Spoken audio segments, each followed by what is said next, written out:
पांडुरंग हरि वासुदेव हरि। भक्तजनों, हमने गए प्रवचन में मन के बारे में थोड़ा सुना। मन को जानने के लिए हमने प्रयास किया। अभी मन को जानना किस लिए हमको जरूरी है? तो इसलिए जरूरी है कि यदि हम कोई भी चीज, कोई भी कार्य मन से करते हैं तो उसमें सफलता दिखाई देती है। यदि मन से नहीं करते हैं तो उस कार्य के अंदर सफलता नहीं, लेकिन विफलता ही विफलता होती है। ये सब लोग कहते हैं कि दिल से करो, मन से करो, दिल से करो, दिल से करो।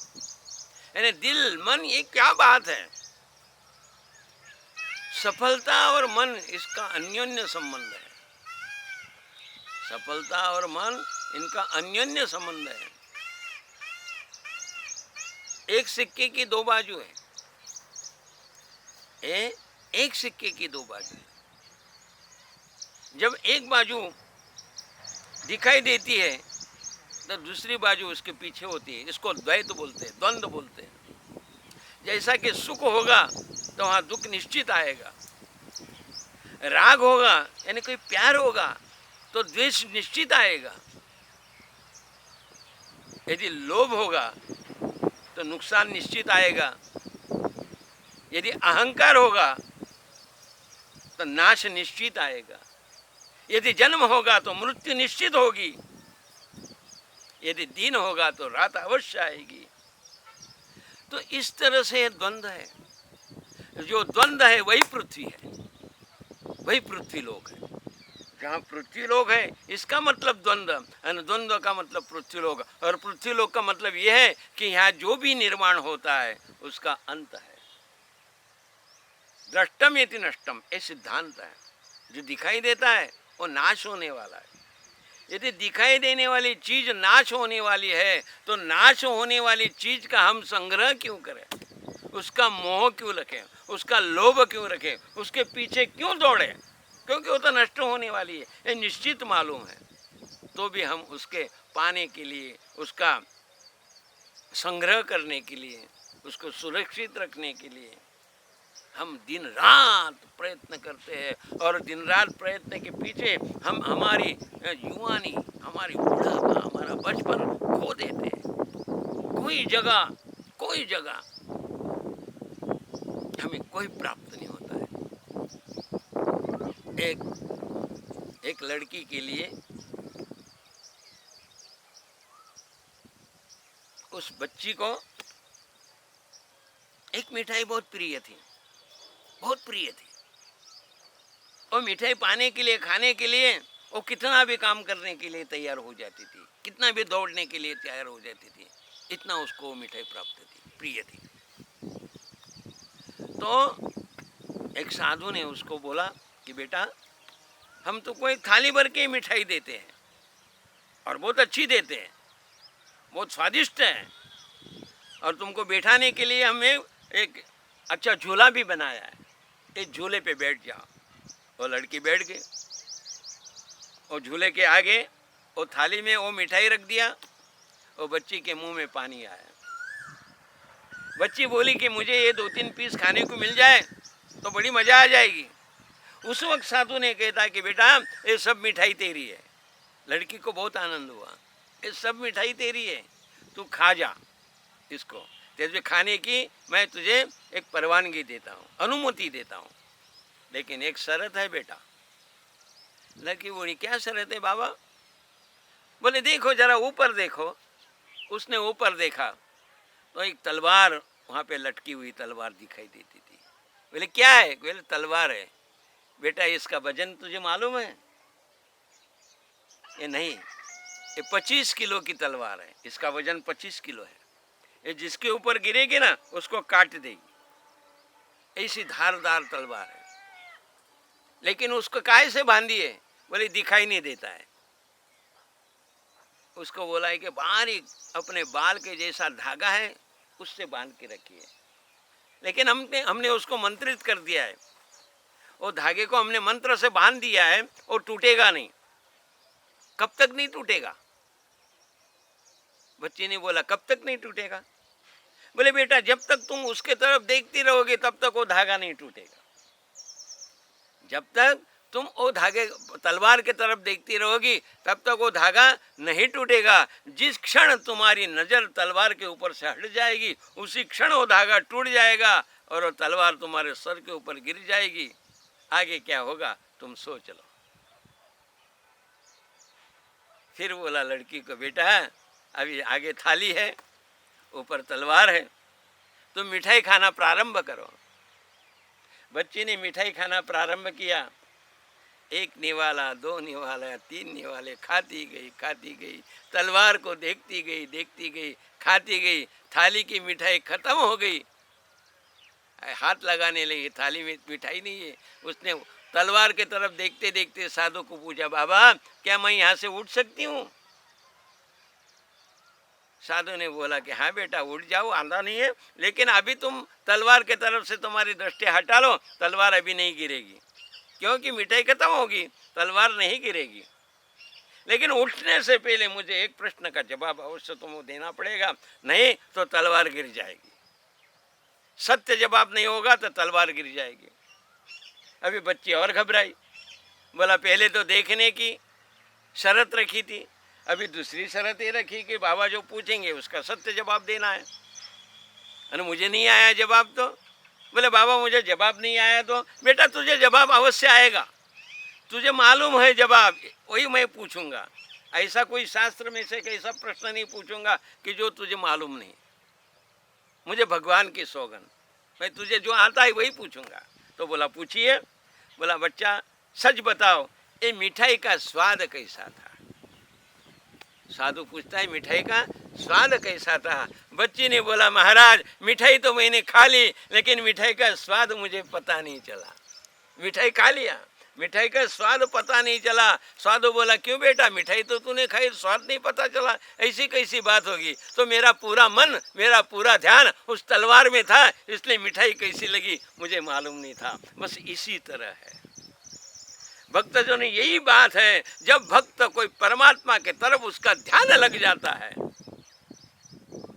जब उसमें उसका दिल, उसका मन पूरा उसमें लग जाता है, तब ये संसार का जो विषय रूपी संसार है, ये विषय रूपी संसार का वो भोग लेता है, लेकिन उसका स्वाद उसको चख नहीं पाता है, उसको मालूम नहीं पड़ता है वो क्या कर रहा है, उसके संसार में क्या होता है और कुछ नहीं होता है, उसको मालूम नहीं होता है। नरसिंह मेहता गुजरात में हो गए, बड़े भगवान के बड़े प्यारे भक्त थे। भगवान का नाम लेते लेते नरसिंह मेहता ने जिंदगी बिताई। कितने दुख सहे होंगे तो नरसिंह मेहता जाने, उनकी कथा सुनने वाले जाने कि नरसिंह मेहता ने कितने दुख उठाए, कितने सहन किए। लेकिन उस नरसिंह मेहता को जिन्होंने खिलाया पिलाया, उनकी सेवा की, ऐसे उनके जो नज़दीक के जन, जिनको हम पत्नी कहते, बच्चे कहते, सब उनका संसार के लोग जो थे, जब एक एक करके उनको छोड़ के चले गए ना, तब नरसिंह मेहता ने कहा भले भागे जंजाल आता सुखे भजो गोपाल। के जंजाल थी ये छूट गई, अच्छा हुआ, मैं भी भगवान का भजन करूंगा, बहुत आनंद से करूंगा। जब ये हमारा जाता है तब भी हमको कुछ नहीं होता है, ऐसी स्थिति जो है उसी का नाम है सुख, उसी का नाम है सुख। क्यों कि ये हमारा है नहीं, और ये हम कैसा दे सकते, क्या ले सकते? हमें ऐसा लगता है कि भगवान हमारे पे अनुकंपा नहीं करते हैं, हमें ऐसा लगता है भगवान हमको कुछ नहीं देते हैं, हमें ऐसा लगता है कि हम इतना करते हैं लेकिन भगवान हमें कुछ नहीं देता है। क्यों नहीं देता है? इंसान हमेशा ये करता है, मैं ये करता हूँ, इतना पूजा करता हूँ, पाठ करता हूँ, जाप करता हूँ, तब करता हूँ, तो भी मैं सुखी नहीं, सुख उसको मालूम ही नहीं, सुख क्या। उसको यही मालूम है कि भाई बहुत पैसा मिल जाए वो सुख है, उसको यही मालूम है उसका शरीर अच्छा हो जाए वो सुख है, उसको यही मालूम है लोग उसको माने यही सुख है, उसको यही मालूम है उसको बहुत धन दौलत मिल जाए वो सुख है, उसको यही मालूम है कि मैं गाड़ी में घूमूँ यही सुख है, उसको मालूम है कि मुझे बंगला में रहने को मिले यही सुख है। उसने सुख की व्याख्या गलत कर ली है। वो सुख नहीं है, वो दुख का कारण है। वो दुख का कारण है। क्यों कि ये अभिलाषा, ये अतृप्त इच्छा कभी तृप्त होने वाली नहीं है, कभी तृप्त होने वाली नहीं। जो कोई इच्छा कभी तृप्त नहीं होने वाली है, और यदि उसको तुम उत्पन्न करोगे तो बढ़ती ही जाएगी, बढ़ती ही जाएगी, बढ़ती ही जाएगी। कितनी बढ़ेगी? जैसा हनुमान जी ने लंका में अपनी पूंछ को बढ़ाया था। हनुमान जी की पूंछ कितनी बड़ी, इसका अंदाज कोई नहीं लगा सका। दोस्तों, इसी तरह हमारी जो इच्छा है, ये अगणित इच्छा है, कभी पूरी नहीं होती, कोई संतुष्ट नहीं होती। एक मिलने के बाद में हम उसका आनंद भी नहीं प्राप्त कर सकते, उसी क्षण हमारे दिल में दूसरी इच्छा निर्माण हो जाती है। तो बच्चों का शादी हुआ, माँ बाप उनका शादी किए। शादी करने के बाद में वो पति पत्नी बोले हम अभी जीवन का सुख लेंगे, मजा लेंगे, आनंद लेंगे, जीवन का सुख आनंद लेंगे, ये विचार किया है। और वो पति पत्नी अपना संसार उन्होंने चालू किया है। 2 दिन 15 दिन नहीं हुए, पत्नी बोलती है पति को, वो बाजू वाले कैसे बाहर घूमने के लिए जाते हैं, बाहर खाना खाते हैं, हम तो घर में ही करते हैं। बाहर का खाना खाने की इच्छा निर्माण करने के लिए 2 पैसे ज़्यादा चाहिए, 2 पैसे कमाने के लिए उसको ज़्यादा टाइम देना चाहिए। ज़्यादा टाइम दिया, इसको घर में टाइम कम लगने लगा, पैसा आने लगा, सुख की इच्छा बढ़ने लगी। फिर 1 साल हुआ, 2 साल हुआ, माँ बाप लगता है इनको दूसरे में तीसरा नहीं आया, उसकी प्राप्ति के लिए वो प्रयत्न करते, भगवान को प्रार्थना करते। देखो, शादी हुआ, शादी का सुख ना लड़का क्या लड़की उठा पा रहे, ना माँ बाप उठा पा रहे। तुरंत बच्चा होने की उनकी इच्छा निर्माण होगी। बच्चा हुआ, बच्चे को बड़ा करने की इच्छा, बच्चा कब बोलेगा, बच्चा कब दौड़ेगा, बच्चा कब चलेगा, बच्चा कब ऐसा करेगा, ऐसा हो इच्छा होने लगी। बच्चा दौड़ने लगा, चलने लगा। फिर कहें कि ये बच्चा स्कूल में कब जाएगा, स्कूल में जाने लगा। बच्चा को कब उसके एग्ज़ाम में उसके 90% मार्क आएंगे, 100% मार्क आएंगे, उसकी इच्छा निर्माण होगी। उसको भी मार्क आने लगे, बोलेगा बच्चा कब नौकरी लगेगा। एक वस्तु प्राप्त होती है, दूसरी वस्तु की लालसा मन में निर्माण होती है। वो बच्चा चलने लगा, उसका आनंद बंद हो गया। वो स्कूल में जाएगा, उसका आनंद कैसा, उसके बाद चालू हो गए। यानी कहने का मतलब, जीवन में हमको कोई भी परिस्थिति ऐसी नहीं कि पूर्ण आनंद दे सके, पूर्ण सुख दे सके, पूर्ण शांति दे सके, ऐसी कोई वस्तु इस दुनिया में नहीं है। वो मिलने के बाद में उसका कोई सुख या कोई लाभ या कोई शांति या कोई आनंद लिए बगैर दूसरी जो न देखी हुई वस्तु को प्राप्त करने की ललायत इच्छा जो निर्माण होती है, वो दुख का कारण है और सुख के विरोध में वो चलती है। बस हम यही कर रहे हैं, हम यही कर रहे हैं। इस सुख प्राप्ति के लिए हमको क्या है कि महात्मा कहते हैं, साधु कहते हैं, संत जन कहते हैं, भगवान कहते हैं, ऋषि मुनि सब शास्त्र कहते हैं कि तुम्हारी इच्छा के ऊपर अंकुश लाओ। जितनी तुम्हारी इच्छा कम होगी, उतना तुम परमात्मा की तरफ दृढ़ता से चलोगे। और इसके लिए प्रभु का स्मरण करो। पांडुरंग हरि वासुदेव हरि।